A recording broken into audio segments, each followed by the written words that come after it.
మాత్రం వివాహానికి స్పష్టంగా నిరాకరించాడని తెలుస్తోంది. ఈ నిరాకరణ సరస్వతిని తీవ్ర మానసిక వేదనకు గురిచేసింది. ప్రేమను నమ్మిన తాను మోసపోయానన్న భావనలోకి వెళ్లిన సరస్వతి ఆఖరి నిర్ణయంగా ఆత్మహత్యకు పాల్పడింది. ఆదివారం హైదరాబాద్లోని ఓ హాస్టల్లో సరస్వతి ఆత్మహత్య చేసుకుని ప్రాణాలు కోల్పోయింది. ఈ వార్త తెలియగానే కుటుంబ సభ్యులు, బంధువులు శోకసముద్రంలో మునిగిపోయారు. సరస్వతి మృతికి నందకిషోరే కారణమంటూ మృతురాలి కుటుంబ సభ్యులు అస్వాపురంలోని నందకిషోర్ ఇంటి ఎదుట ఆందోళనకు దిగారు. పెళ్లి చేసుకుంటానని మోసంచేసి మా కూతురి ప్రాణాలు తీశాడు అంటూ ఆవేదన వ్యక్తం చేశారు. నందకిషోర్పై కఠిన చర్యలు తీసుకోవాలని, పోలీసులు వెంటనే కేసు నమోదు చేసి అరెస్టు చేయాలని డిమాండ్ చేస్తున్నారు. ఈ ఘటనపై గ్రామంలో ఉద్రిక్త పరిస్థితులు నెలకొన్నాయి.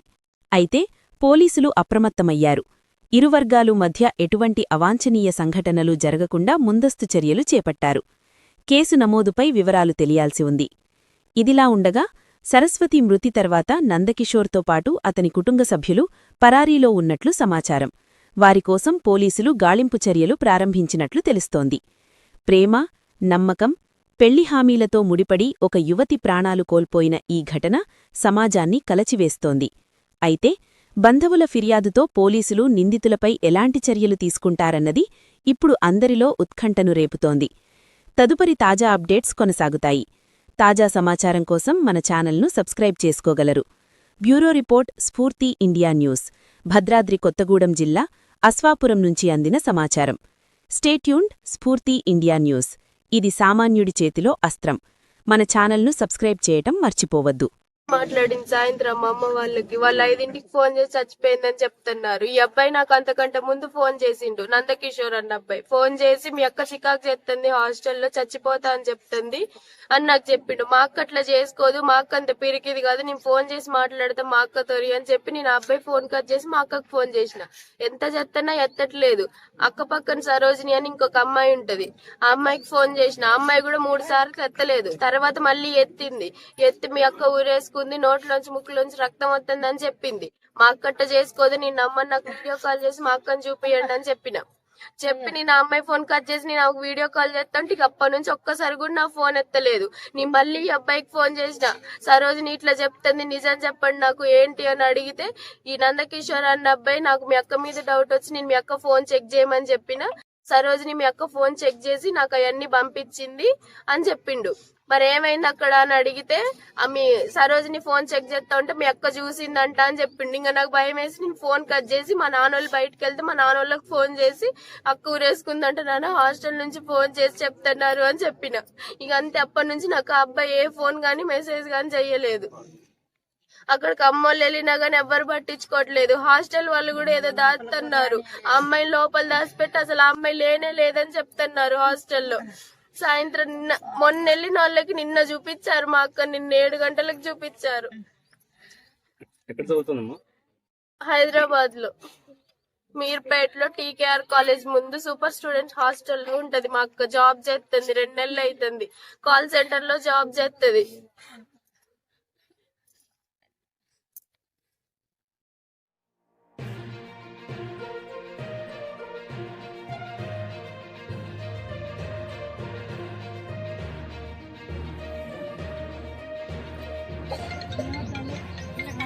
అబ్బాయి చచ్చిపోయిందంటారు కదా,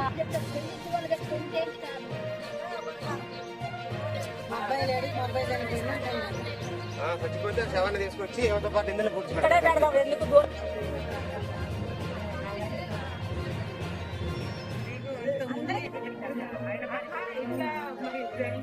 గొడవలు పెట్టా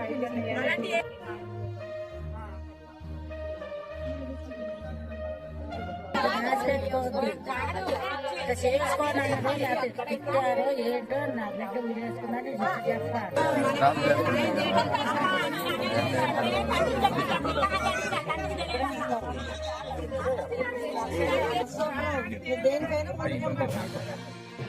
నా బిడ్డను ఎందుకు రప్పించింది అక్కడికి? నా బిడ్డను ఎందుకు రప్పించింది? అయ్యో, నా బిడ్డ పోయిన తెల్లారు అన్ని తీసి విడిపోనికి ఎందుకు పెట్టింది? వాడికి దీనికి మధ్యన ఏముంది? నా బిడ్డ ఫోన్ చేసి లాంటి ఎందుకు పెట్టాల్సి వచ్చింది? నా బిడ్డ నేను ఏమంటారు నా బిడ్డను ఏమన్నాడు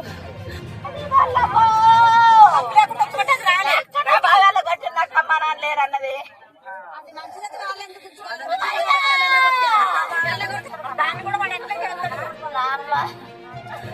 అది రేషన్ కాడికి పోయి నా బిడ్డను మేము డబ్బులు నా బిడ్డకు 2000 కావాలంటే 2000 కట్టించిన బిస్కెట్ కట్టాలంటే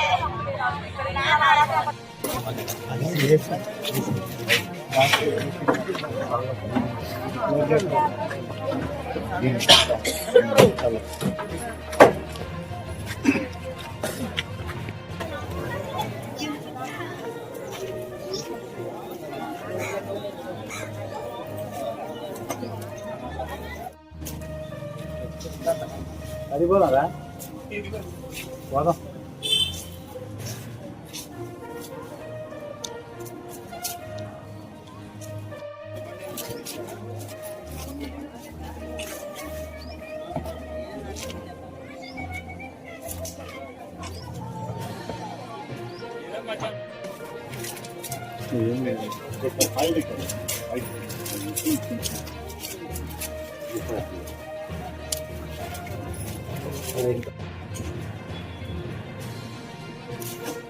పక్కన 15 ఉన్నాయి వయసులు ఉన్నాయా?